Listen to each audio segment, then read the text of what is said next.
The letter arrived early in the morning, and the moment Samuel Blackwood read it, his whole face changed. He stared at the paper with a smile that looked far too eager, the kind a man wears when he sees a chance to hurt someone without lifting a finger. His wife Martha leaned closer, her eyes shining with curiosity. His daughters, Rebecca and Sarah, waited like wolves, ready to laugh at anything that wasn't about them. Ezra Stone, the richest and most respected mountain man in the region, had written to ask for the hand of one of the Blackwood daughters. People said he owned more land than anyone for many miles, more cattle than he could count, and a name that brought respect wherever he went. Any family would have been honored. Any father would have thanked God. But Ezra had not asked for Rebecca or Sarah. He had asked for Clara. The room went silent for one breath, then exploded in cruel laughter. Rebecca bent over, holding her stomach. Sarah clapped her hands like someone watching a comedy show. Martha bit her lip to keep from laughing too loudly. Clara, they said, the plain daughter, the serious one, the girl who had strong hands from work, who spoke up when something was wrong, who did not fit in the polished world her sisters lived in. She was nothing like them, and the family made sure she never forgot it. But Clara wasn't near them. She was in the back room, gently caring for her sick grandmother, wiping her forehead and adjusting her blankets like she did every day. She heard the laughter, but she didn't know yet that she was the reason for it. Inside the sitting room, the plan formed quickly. This is perfect. Samuel said, Ezra Stone thinks he chose himself a quiet bride.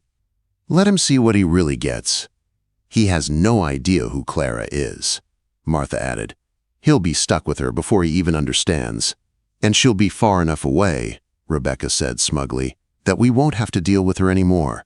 They thought sending Clara away was the sweetest joke they could ever play. But they didn't know Clara had heard everything. She stood just outside the room, laundry still in her hands, her heart pounding so loud she thought they might hear it. She listened to every cruel word, every laugh, every plan to get rid of her, every lie they were preparing to send to Ezra Stone. His problem, not ours. Burden, mistake, defect. Words she had heard her whole life, but this time they cut deeper.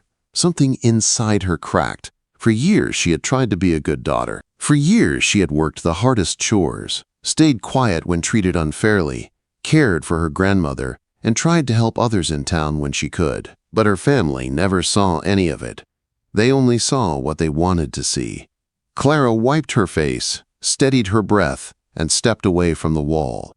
Her hands trembled, but her heart felt strangely clear. If this was how her family wanted to let her go, then she would leave, but not as the broken girl they thought she was.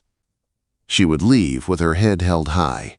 She would leave as herself. That night at dinner, Samuel cleared his throat and spoke as if he were sharing wonderful news. Clara, you have received a marriage proposal. Her sisters watched her with smirks plastered on their faces. Clara looked up calmly, and you accepted it. Of course, Martha said sweetly. It is a great opportunity for you.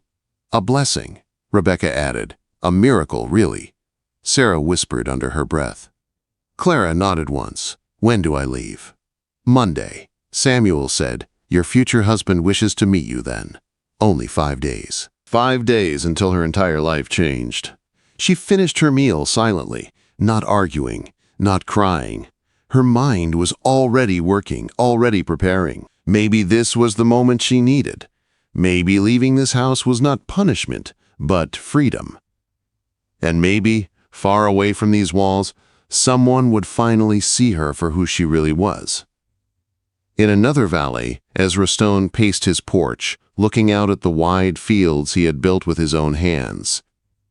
For 10 long years he had worked from sunrise to sunset, shaping wild land into a thriving homestead.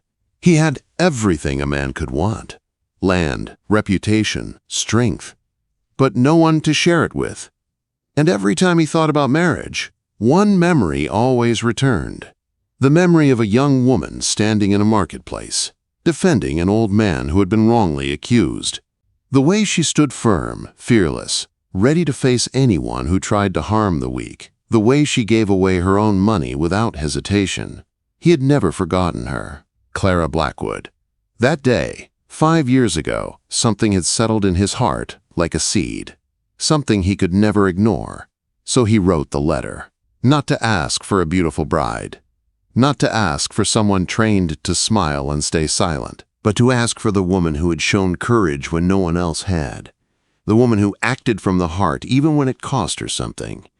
Ezra didn't know her family despised her. He didn't know they planned to send her away as a joke.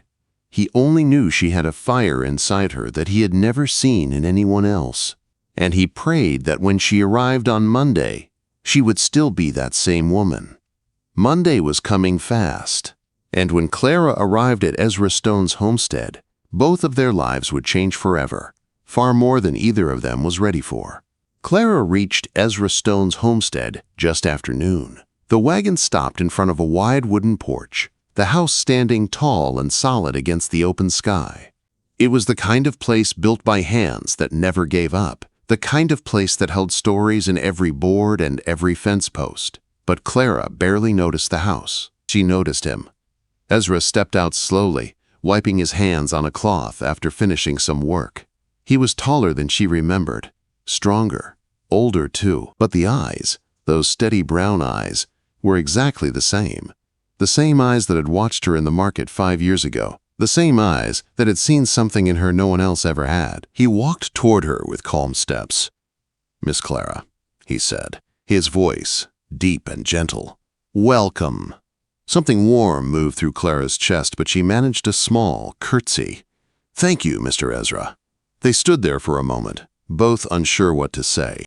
It felt strange, meeting someone who had chosen her without even knowing her. Someone who might reject her when he learned the truth. Someone who might be her whole future. Ezra lifted her trunk from the wagon and nodded toward the house. "Come inside. You must be tired from traveling." Inside, Clara felt her nerves tighten. The home was simple, but full of quiet warmth. A fire burned in the hearth. Books filled the shelves. The windows let in soft light. Nothing like her family's cold and perfect sitting room. Ezra handed her a cup of warm coffee and sat across from her, leaving space so she wouldn't feel crowded. For a moment, neither spoke. Clara set her cup down and took a steady breath. "Mr. Ezra, may I ask you something?" "Of course. Why did you ask for me specifically?" "You could have chosen either of my sisters." Ezra held her gaze, and Clara felt the weight of his honesty before he even spoke. "Because I saw you," he said quietly. 5 years ago, in the market, her heart stumbled you. You remember that? I never forgot. Ezra said, I saw a young woman stand up for a poor old man when everyone else ignored him. I saw courage. I saw kindness. I saw someone who didn't look away from what was right. Clara blinked hard as her eyes warmed. No one in my family saw it that way. Ezra leaned forward. Your family is not the measure of your worth. It was such a simple sentence. Yet it felt like a stone lifting off her heart. Clara swallowed hard and forced herself to keep going. I need to be honest with you, she said. My family sent me here because they want to get rid of me. They think I'm a problem, someone who causes trouble because I speak up for others. Ezra didn't flinch. I suspected they were eager to send you off, he admitted, but I didn't know why. Because they don't value who I am, Clara whispered. They think I ruin things. They think I'm strange or unworthy. Ezra slowly stood and walked to the window. When he turned back, his expression held something strong and steady. Clara, let me tell you something. People who live without a conscience fear those who have one. People who thrive on dishonesty dislike those who tell the truth. Your family didn't reject you because you were wrong. They rejected you because you were right. Clara felt like the room shifted around her. No one had ever said words like that to her. Not once in her whole life. Ezra returned to sit near her. Though not too close, I did not ask for a silent wife. He said I asked for the woman I saw that day. The woman with fire in her heart. Clara looked down at her hands, the hands her mother called, ugly and calloused. Ezra's eyes softened as he followed her gaze. "Those hands show you work," he said gently. "They show strength.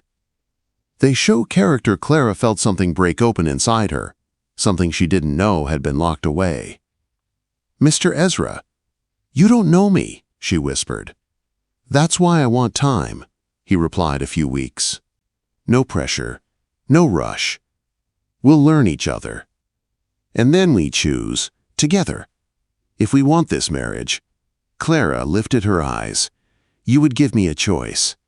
"Of course," Ezra said. "You're a human being, Clara. Not a parcel being handed off." Her throat tightened. Her chest ached. No one had ever spoken to her with such respect. After a moment, Clara nodded. "I accept.